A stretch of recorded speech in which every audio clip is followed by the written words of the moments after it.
주범살인 사건을 현 경찰청장을 겨냥한 어복성 살인 사건으로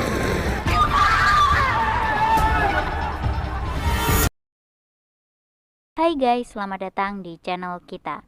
Kali ini Silir akan menceritakan sebuah film yang berasal dari Korea Selatan, dirilis pada tahun 2013 dengan rating 8,1.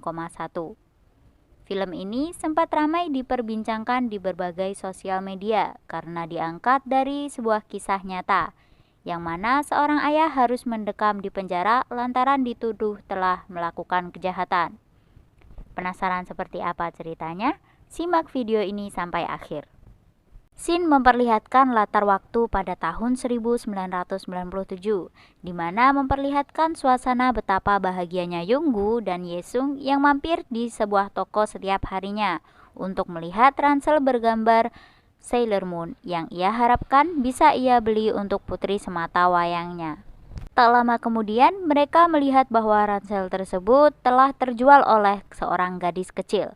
Younggu pun masuk ke dalam toko dan berusaha mencegahnya. Ia hendak merebut dan membelinya untuk putri kesayangannya.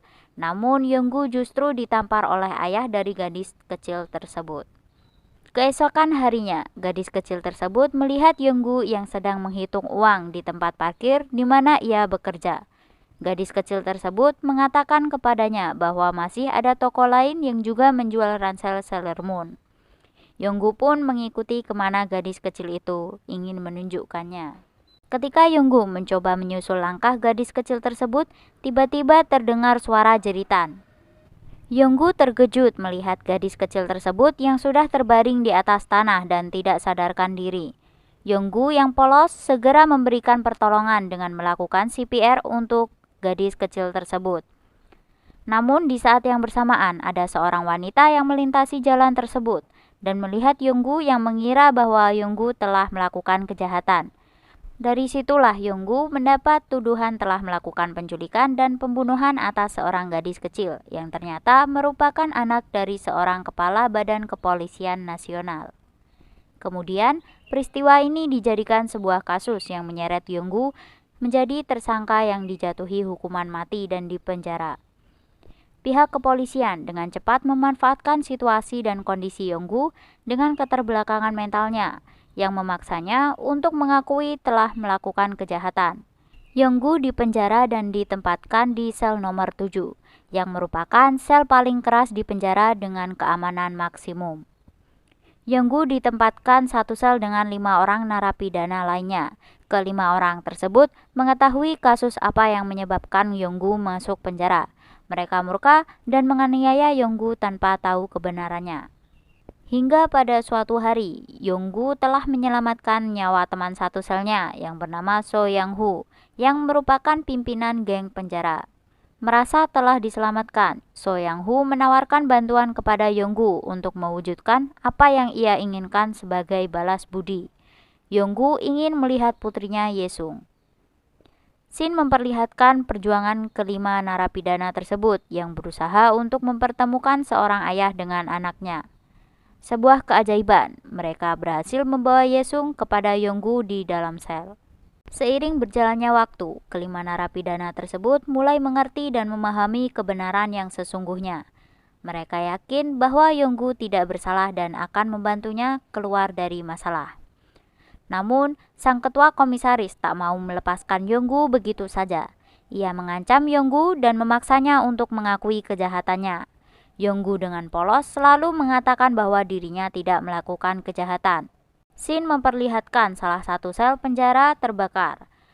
Ada seorang narapidana yang tidak terima karena Younggu dapat membawa putrinya ke dalam sel. Saat ketua komisaris mencoba membujuk narapidana tersebut, api semakin besar. Narapidana tersebut mencoba untuk menutup akses pintu keluar agar ketua komisaris tidak dapat keluar dari ruangan yang terbakar tersebut. Younggu melihat dan ia berusaha untuk menyelamatkan ketua komisaris. Scene berpindah ketua komisaris yang dirawat inap karena luka bakar di tubuhnya. Ia diberitahu dokter bahwa Younggu yang telah menyelamatkan nyawanya. Dari peristiwa tersebut, sang ketua komisaris menjadi tidak yakin apakah Younggu benar-benar bersalah dalam kasus penculikan dan pembunuhan seorang gadis kecil. Sang ketua komisaris pun berusaha mencari tahu mengenai kebenaran yang sesungguhnya. Dan kemudian benar adanya bahwa Yonggu tidak bersalah.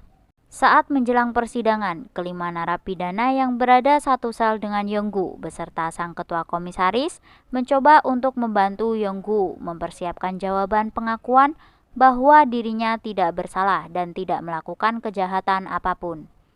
Akan tetapi, seorang pengacara yang mengurus kasus Yonggu mengancamnya.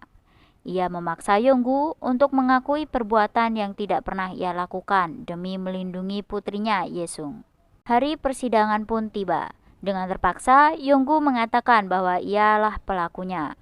Dengan begitu, persidangan pun berakhir dengan cepat, sehingga Yonggu divonis hukuman mati dan akan dieksekusi pada tanggal 23 Desember. Mengetahui informasi eksekusi tersebut, sang ketua komisaris tidak dapat berbuat apa-apa. Ia mencoba untuk menenangkan putri Yonggu, Yesung. Ia merawat Yesung dan membesarkannya dengan sepenuh hati seperti anak sendiri. Beberapa tahun kemudian, Yesung tumbuh menjadi gadis cantik yang berprofesi sebagai pengacara. Ia bekerja keras untuk membuktikan bahwa ayahnya tidak bersalah. Dibantu ayah angkatnya, mantan ketua komisaris, dan kelima sahabat Yonggu selama di penjara dulu, ia ingin membersihkan nama baik Yonggu. Meskipun hal tersebut tidak dapat mengembalikan apa yang sudah hilang, setidaknya keadilan berhak untuk diperjuangkan. Pada akhirnya, di persidangan hakim memutuskan bahwa Yonggu dinyatakan tidak bersalah. Nah guys, bagaimana ceritanya? Menarik bukan? Terima kasih sudah menonton sampai akhir. Sekian dari kami. Jangan lupa untuk like, komen, dan subscribe untuk konten menarik lainnya. Salam Sobat Silir.